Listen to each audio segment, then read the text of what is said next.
जय श्री कृष्णा दोस्तों आज हम आपको एक बहुत ही महत्वपूर्ण कथा सुनाने जा रहे हैं जिसमें हम आप लोगों को बताएंगे कि कैसी प्रेमानंद महाराज जी का राधा रानी से मिलने हुआ, कैसे प्रेमानंद महाराज जी ने राधा रानी और ठाकुर जी को पाया। परम पूज्य श्री प्रेमानंद जी महाराज वह रोज सोहनी सेवा करते थे, झाड़ू लगाते थे पूरे वृंदावन में, यत्र तत्र जहां उनका मन करता था उसी कॉलोनी का आज पूरी सफाई करते। सुबह 4 बजे से उनका यही भजन था, यही संध्या थी, यही नाम जप था। सोहनी लेते और लेकर के बुहारते पूरे मार्ग को, और हमारी आपकी तरह नहीं, जोर जोर से नहीं, धीमे धीमे उनके मन में यह भाव था कि वृंदावन श्री प्रिया प्रियतम का ही स्वरूप है, इनके प्रति मैं रोष नहीं करूंगा। धीमे धीमे और जब बुहारते थे तो अपने नेत्रों से ध्यान पूर्वक ब्रज की रज को देखते थे। कहीं कोई चिन्ह दिख जाए, कहीं किशोरी जी के चरण रज दिख जाए, कहीं ठाकुर जी के चरण दिख जाए। करते करते जब वर्षों बीत गए तो किशोरी जी के मन में भाव आया, हम नित्य रास के लिए वृंदावन में जाते हैं और पूरे वृंदावन को सुव्यवस्थित महात्मा करके रखते हैं, और इनकी एक ही अभिलाषा है कि हमारे चरण चिन्ह इनको दिख जाए। एक दिन किशोरी जी ने उनको अपने चरण चिन्ह का दर्शन कराया। वो चरण चिन्ह देख करके उनके मन में विश्वास हो गया कि हे श्यामा जी, चरण चिन्ह है, इसका मतलब चरण भी है, और चरण है तो मतलब आप भी हो। जब चरण चिन्ह तक ले ही आई हो तो आप अपने दर्शन भी करा दो। अब अगली उनकी स्थिति हो गई कि अब चरण चिन्ह नहीं, अब तो प्रत्यक्ष किशोरी जी को देखना है। लेकिन हमारे ब्रज की एक परंपरा है कि जब तक किशोरी जी की सखियां अनुमति नहीं देना तब तक किशोरी जी के दर्शन नहीं हो सकते। इसलिए ललिता जी को मनाओ, विशाखा जी को मनाओ, यमुना जी को मनाओ, गोपेश्वर महादेव को मनाओ। सखियां जब रीझ जाएंगी तब किशोरी जी से मिलना होगा। वृंदावन रस अलग है।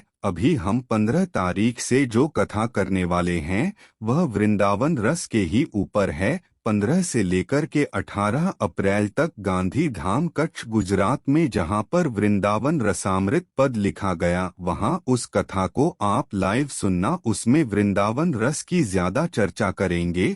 तो जब तक ललिता विशाखा आदि सखियां अनुमति नहीं देती तब तक किशोरी जी के दर्शन नहीं होते। लेकिन किशोरी जी तो चाहती हैं कि उनको दर्शन दें। तो एक दिन किशोरी जी ने रात पास करते अपना नपुर वही छोड़ दिया और नूपुर छोड़ के किशोरी जी निकुंज में चली गई। आप सुबह सुबह जब सोहनी करने आए तो आपको वो नूपुर मिला और नपुर देख करके वो आनंदित हो गए। इतना सुंदर नपुर, ऐसी सुंदर उसकी कलाकृति, इतना हल्का उसका वजन, इतना सुंदर उसका स्वरूप। आपके मन में भाव आया कि कोई बड़े घर की लाली होगी, उसका रह गया होगा, मैं रख लेता हूँ, कभी कोई मिलेगा मांगने आएगा कि भाई हमारा नूपुर दो तो मैं दे दूंगा। आपने वो नूपुर अपने पास रख लिया। नूपुर से दर्शन किशोरी जी ने कईयों को कराए। इसलिए वृंदावन में जब चला कीजिए ना बहुत ध्यान पूर्वक देखते हुए पृथ्वी को चला कीजिए, क्या पता क्या मिल जाए। सूरदास जी को भी नूपुर से ही दर्शन हुए किशोरी जी के,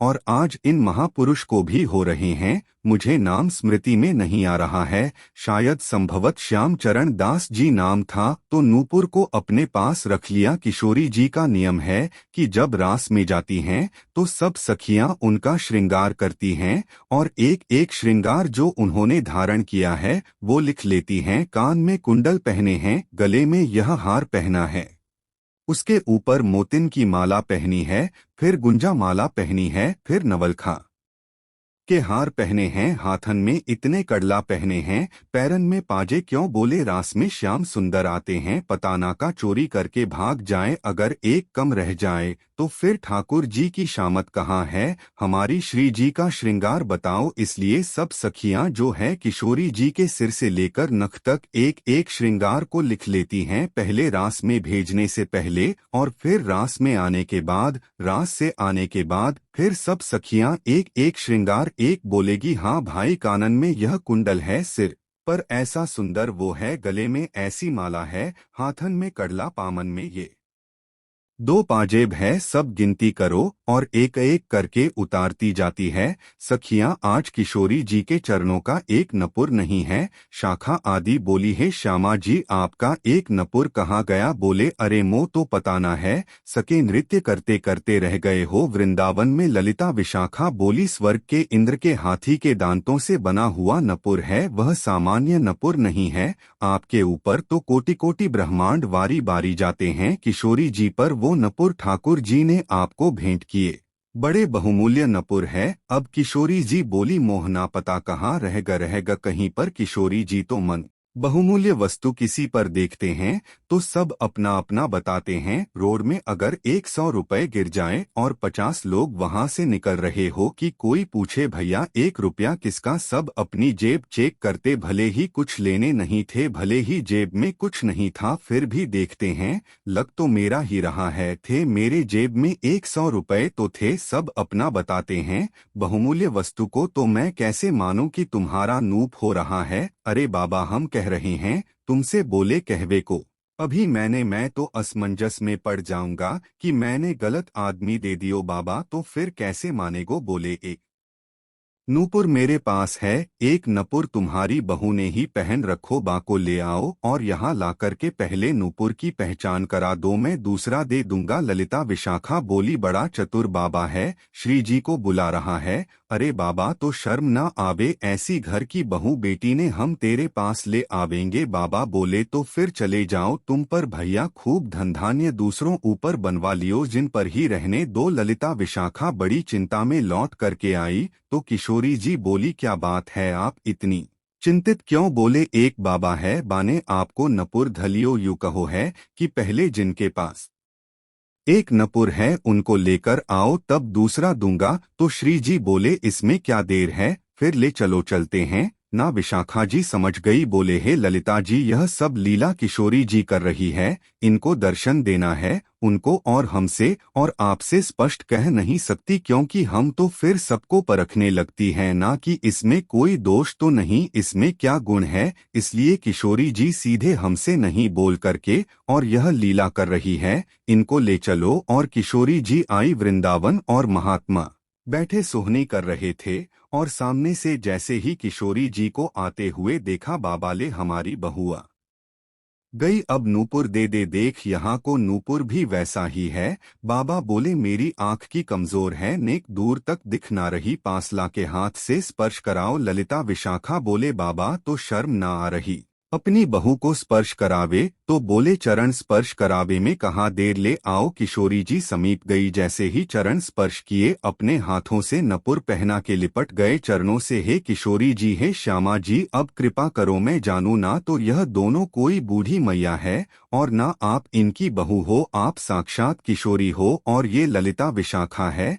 अब मुंह पर कृपा करो। तो किशोरी जी ने उसी नूपुर से उन महात्मा के सिर पर एक चिन्ह बना दिया, अपने नपुर का ही चिन्ह बना दिया, और कहा, बाबा अब जीवन भर और यह छाप आपके मस्तक पर रहेगी, मेरे नपुर की छाप उन महात्मा के मस्तिष्क पर जैसे हमारे तिलक दिखता है, ऐसे प्रत्यक्ष नपुर की छाप प्रत्यक्ष सबको दिखने लगी। अब यह तो थी उनके ऊपर कृपा, लेकिन इससे क्या हुआ कि वे महात्मा लौट करके जब अपने आश्रम आए तो उनके गुरुजी ने जब उनके माथे पर देखा तो वह बोले, तुमने अपने गुरु के द्वारा दिया हुआ चिन्ह बदल दिया, हमने जो तुमको तिलक दिया तुम वो क्यों नहीं लगाते, ये क्या लगाए घूम रहे हो? तो हाथ जोड़कर निवेदन किया, गुरुजी यह कोई तिलक नहीं है, ये कोई चिन्ह नहीं है, यह तो मेरी किशोरी जी ने कृपा करके अपने नूपुर का चिन्ह मुझे दे दिया है। तो गुरुदेव बोले, हाँ तू बहुत बड़ा भक्त है ना, किशोरी जी आकर के तुझको चिन्ह देंगी, कोई माने नहीं। सब बोले, जाओ इसको मिटा के आओ, और जो मैंने तुमको चिन्ह दिया है वह लगाओ। अब पहले तो उनके हाथ कांपे कि मैं इसको कैसे मिटाऊं, लेकिन गुरु आज्ञा से ऊपर कोई नहीं, देखो ये गुरु निष्ठा होती है। किशोरी जी ने भले ही चिन्ह दिया,